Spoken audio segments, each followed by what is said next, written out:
4+4 offer. మొదటిసారిగా country delight పాలని 4 రోజులు ఆర్డర్ చేసిన వాళ్ళకి మరో 4 రోజులు ఫ్రీ. ఇంకెందుకు ఆలస్యం, యాప్ని డౌన్లోడ్ చేసుకోండి. Download the country delight app now. ఎట్టకేలకు ఇలాన్ మస్క్ లక్ష్మణ్ రేఖ గీశాడు ట్రంప్. లక్ష్మణ్ రేఖ అంటే మీ అందరికి తెలుసు, రామాయణంలో సీతమ్మ తల్లి రక్షణ కొరకు లక్ష్మణుడు గీసిన గీత. ఆ గీత దాటితే ప్రమాదం, ఆ గీత లోపలుంటే ఎలాంటి ప్రమాదం ఉండదు. ఇప్పుడు ఇలాన్ మస్క్కు ట్రంప్ ఏకంగా లక్ష్మణ్ రేఖ గీసేసాడు. వాస్తవంగా ఇలాన్ మస్క్ గవర్నమెంట్లో భాగం కాదు, కానీ గవర్నమెంట్ను శాసిస్తూ ఉంటాడు. ఆయన క్యాబినెట్ మంత్రి కాదు, క్యాబినెట్ హాజరవుతుంటాడు. ఆయన నాయకత్వం వహిస్తున్న డిపార్ట్మెంట్ ఆఫ్ గవర్నమెంట్ ఎఫిషియన్సీకి అఫీషియల్గా ఆయన నాయకుడు కాదు. ఇటీవల కోర్టులో ఈ ప్రశ్న వస్తే ట్రంప్ ప్రభుత్వమే చెప్పింది, వేరే వాళ్ళ పేరు చెప్పింది. డోజ్కి ఎవరు నాయకుడు అంటే ఇలాన్ మస్క్ రోల్ ఏంటి అంటే నేను టెక్నాలజీ సపోర్ట్ ఇస్తాను అని ఆయన క్యాబినెట్ మీటింగ్లో చెప్పాడు. టెక్నాలజీ సపోర్ట్ ఇచ్చే అతను ప్రభుత్వంలో ఎవరు ఉండాలి, ఎంతమంది ఉండాలి, ఎవరిని తొలగించాలి, లాస్ట్ 1 వీక్ నువ్వు ఏ పని చేసావు, నువ్వు పని చేసినవి చెప్పకపోతే రిజైన్ చేసినట్టే భావిస్తాం, నీకు విఆర్ఎస్ ఇస్తున్నాము, ఈ ప్యాకేజ్ తీసుకుని పోకపోతే మళ్ళీ భవిష్యత్తులో అసలు ఇంత మంచి విఆర్ఎస్ ప్యాకేజ్ నీకు దొరకదు, మీకు నీ పల్స్ చెక్ చేసుకొని ఒకసారి చెప్పు, నీ పల్స్ చెక్ అంటే నువ్వు ప్రాణంతో ఉన్నావా లేవా మాకు కావాలి. ఇలా అనేక రకాల ఈమెయిల్స్ ఇస్తూ ఇలాన్ మస్క్ అమెరికా ఫెడరల్ ప్రభుత్వంలో ఉన్న ఉద్యోగుల్ని కాల్చుకు తింటున్నాడు. కానీ ఆయన ఏంటి హోదా అంటే ఇదే టెక్నాలజీ సపోర్ట్. అంటే మీరు కంపెనీకి సీఈఓ అనుకోండి, మీరు ఐటీ కంప్యూటర్స్ రిపేర్ చేయడానికో కంప్యూటర్స్ మెయింటైన్ చేయడానికో ఓ డేటా ఎంట్రీ ఆపరేషన్కో పెట్టుకుంటారు. So data entry operator decide చేస్తాడు మీ కంపెనీ ఎలా పనిచేయాలని. ఎక్కడైనా ఉందా టెక్నాలజీ సపోర్ట్ చేసే గాయ ఎక్కడైనా ఒక ప్రభుత్వ విధానాలనే ఇస్తాడా? కానీ మన ఫ్రెండ్ ట్రంప్ అధ్యక్షుడిగా ఉన్నాడు కనుక వడ్డించేవాడు మనవాడైతే ఇక దేని కొరుతుంటుంది అనే పరిస్థితిలో అమెరికన్ డెమోక్రసీ నడుస్తుంది. ఒక రకంగా ఎక్స్ట్రా కాన్స్టిట్యూషనల్ అథారిటీ, రాజ్యాంగేతర శక్తిగా ఇలాన్ మస్క్ రాజ్యం ఏలుతున్నాడు ట్రంప్ కొలువులో. ఇది చాలా సీరియస్ ఇష్యూగా మారింది.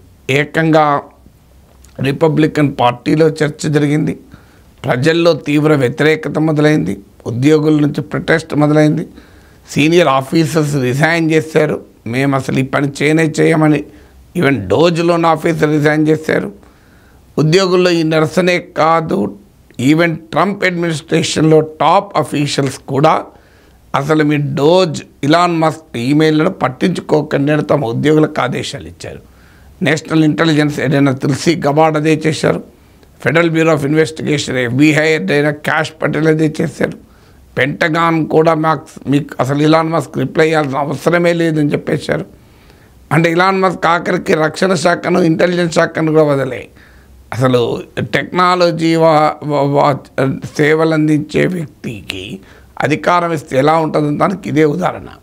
ఇప్పుడు FBI అధికారులను, ఇంటెలిజెన్స్ అధికారులను, అలాగే మీకు పెంటగాన్ అమెరికా రక్షణ శాఖ అధికారులు లాస్ట్ 1 వీక్ మీరు ఏం చేశారని అడుగుతున్నాడు.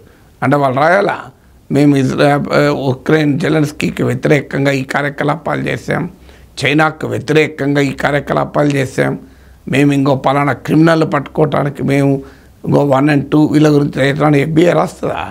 అలా రాస్తే క్రిమినల్ తప్పించుకోరా? అసలు ఎక్కడైనా రక్షణ శాఖను, ఇంటెలిజెన్స్ శాఖను, ఇన్వెస్టిగేషన్ చేసే FBIని మీరు లాస్ట్ 1 వీక్ ఏం చేస్తారో అడుగుతారండి ఎవరైనా? ఇలాన్ మస్క్ టెక్నాలజీ మాత్రమే తెలిసి అడ్మినిస్ట్రేషన్ తెలియకపోతే ఇంకో ఇలాంటి తలతిక్క ఈమెయిల్సే వెళ్తాయి.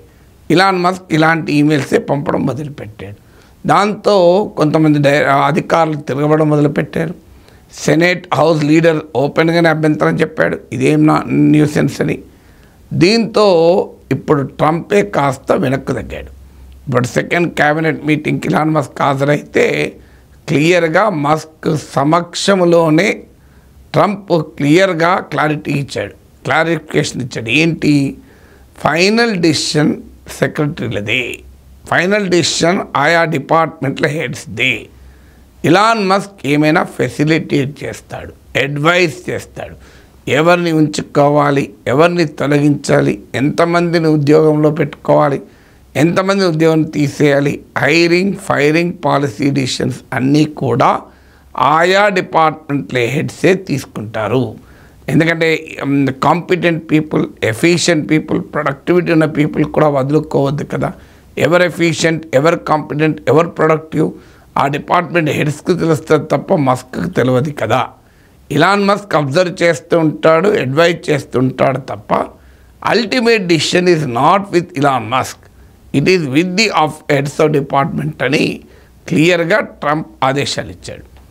ఈ విషయాన్ని ఇలాన్ మస్క్ సమక్షంలో చెప్పేశాడు. మస్క్ కూడా కొన్ని పొరపాట్లు జరిగాయని అంగీకరించాడు కూడా. సో అల్టిమేట్గా ఇలాన్ మస్క్ అయినా కళ్ళెం వేస్తాడు. ట్రంప్ దూకుడుకు ఎవరు అడ్డు కాదు. So Trump is for Trump only, Trump is not for anybody. ట్రంప్కి ఇలాన్ మస్క్ క్లోజ్ ఉండొచ్చు, పుటిన్ క్లోజ్ ఉండొచ్చు, ఇంకోరు క్లోజ్ ఉండొచ్చు. Trump is close to himself. తన ప్రయోజనాలకు ఉపయోగపడితే ఇలాన్ మస్క్ను ఉపయోగిస్తాడు, తన ప్రయోజనాలకు ఉపయోగపడనంటే ఇలాన్ మస్క్ను విసిరి కొడతాడు. So Trump knows only the business, లాభము నష్టము అని 2 లెక్కలు తెలిసాడు ట్రంప్కు. So profit loss. So profit loss account చేసే వారికి మిగతా ఆత్మీయతలు, అనుబంధాలు, సంబంధాలు ఇవన్నీ ఏవి ఉండవు. Will it contribute to profit, will it be loss, is it an asset or liability? So Trump is a very very effective business man. ఆయనకు బిజినెస్లో అయినా పాలిటిక్స్లో అయినా ఎక్కడైనా ఆయన చూసేది ఒకటే, నాకు అసెట్టా లయబిలిటా. అసెట్ అయితే దగ్గర తీస్తాం, లయబిలిటీ అయితే పక్కకు పెడతాం. అసెట్గా ఉన్నంత కాలం దగ్గర ఉంచుకుంటాం, లయబిలిటీగా మారితే దూరం పెడతాం. ఇది ట్రంప్ వైఖరికి ఇప్పుడు ఇలాన్ మస్క్ కూడా ఆఖరికి బలి కావాల్సి వచ్చింది. చూద్దాం ఇక భవిష్యత్తులో ఇలాన్ మస్క్ దూకుడు ఎలా ఉంటుంది, ట్రంప్ ఎటువైపు ఉంటాడు, ఇలాన్ మస్క్ వ్యతిరేకంగా అడ్మినిస్ట్రేషన్లో వస్తున్న తిరుగుబాటును ట్రంప్ ఎలా హ్యాండిల్ చేయడానికి చేశాడా, నిజంగానే ఇలాన్ మస్క్ కళ్ళెం వెయ్యాలనుకున్నాడా? This all something to be watched.